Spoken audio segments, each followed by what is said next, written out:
Hi everyone, my name is Ian Rinehart, and the title of my piece is I Am Not a Weapon, Unwinding Violence and Masculinity. Trigger warning, I'm going to talk about violence a little bit in my piece. Somewhere around the age of 6, I began to feel the expectations of this idea called masculinity. I was learning that tears were forbidden. I was learning that platonic affection with other boys was dangerous. And I was told to suffer in silence when I was hurt. At that time, I equated masculinity with complete emotional isolation and violence. While I did not choose any of these expectations, the consequences of not following them were still very real. Punishments were levied on me by other boys for what I would later come to know as my queerness. This almost exclusively happened when an audience of boys or men were watching. For example, my nose was broken the first time in first grade, at the age of 6, by another child named Jason. I thought Jason was my friend, but the praise and adulation of the other children watching was worth more to him. I pissed blood the first time when I was 10 years old. This was also the first time that I was knocked out cold by a blow to the head. It seemed that with each blow to the head, specifically each time I was knocked out, my dizzy spells would get worse. They still bother me to this day. Entering adolescence, I got angry. I learned to cultivate that anger and actually harness it in these fights.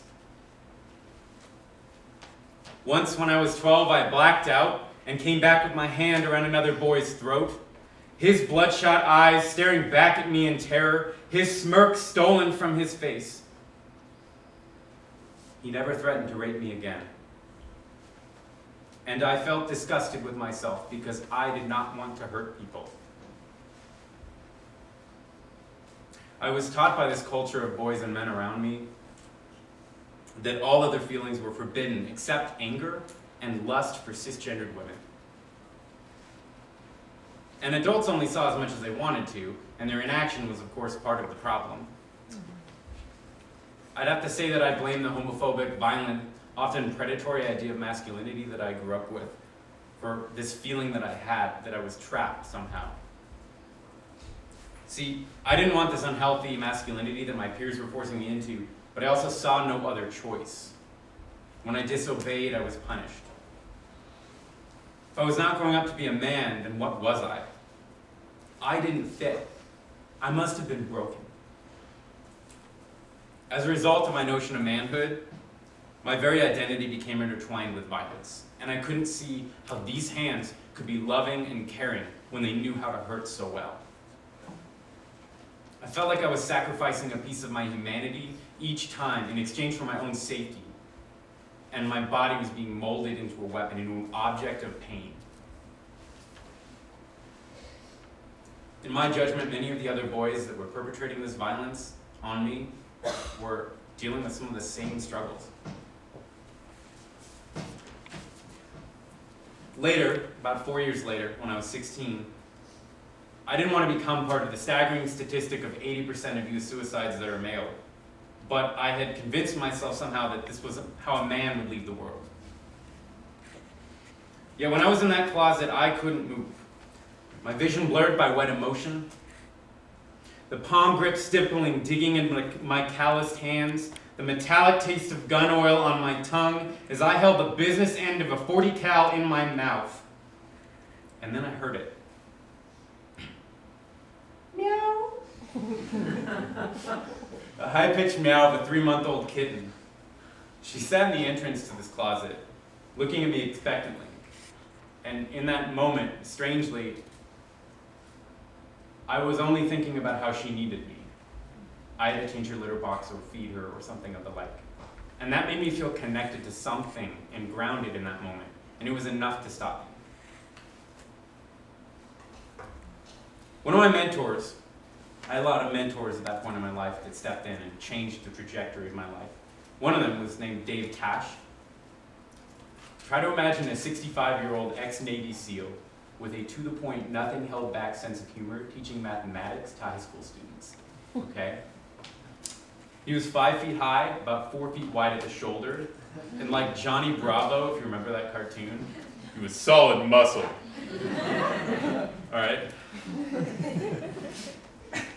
Now he waddles because he broke his back jumping out of an airplane.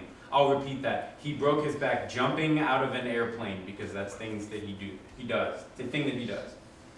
He's proud of his glass eye. He likes to make jokes about it whenever he can.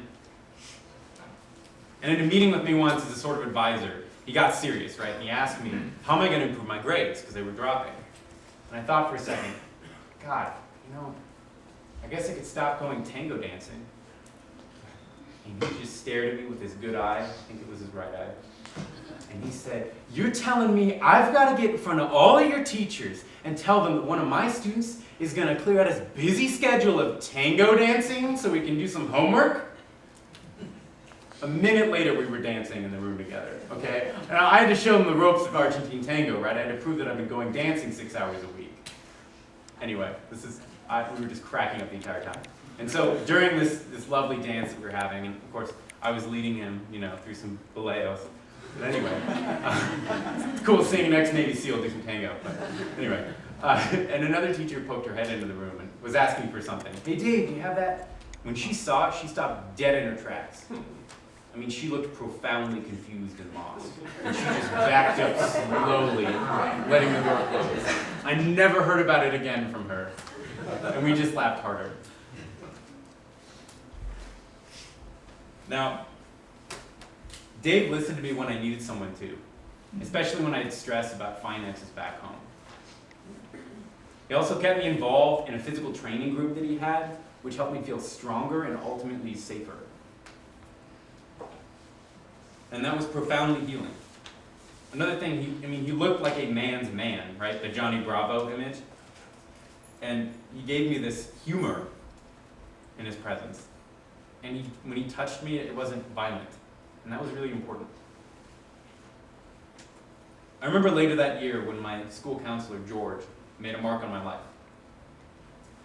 Sitting on his tattered flannel print couch with the seeing eye dog Cairo on my lap,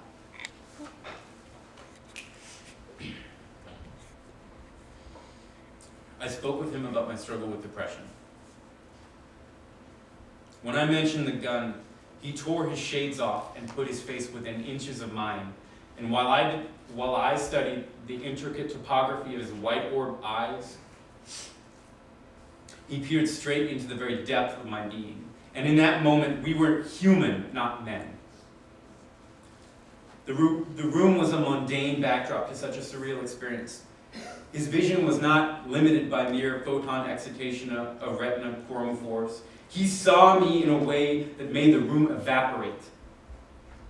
His words shattered my resolve, and I felt peace as he spoke those solemn words of power. I care about you. You will be here tomorrow. His words held the looming implication that he would do anything in his power to make sure that I was alive tomorrow and the next day. He got me free professional counseling from an old colleague of his, calling in some favor of unknown magnitude. He kept me involved in 2 of his student groups, one of which was called Peer Helpers, where we worked on developing emotionally supportive skills. And he regularly found times to make music with me, and always made sure I got a cello solo. George and Dave both showed me what strength really means. I had often seen men as dangerous, yet they emotionally invested in my well-being, showing me a strength of character that I had never associated with manhood. They showed me that men can be good, that I could ultimately leave a good mark on this world. Now, I'm convinced that Dave was extremely skilled in combat, yet he could still care for people. He was not a weapon. He gave me hope that I could identify as a man who was nonviolent, and importantly, he gave me my humanity back. George had legendary capacity for empathy, and his strength was building real human connections with people.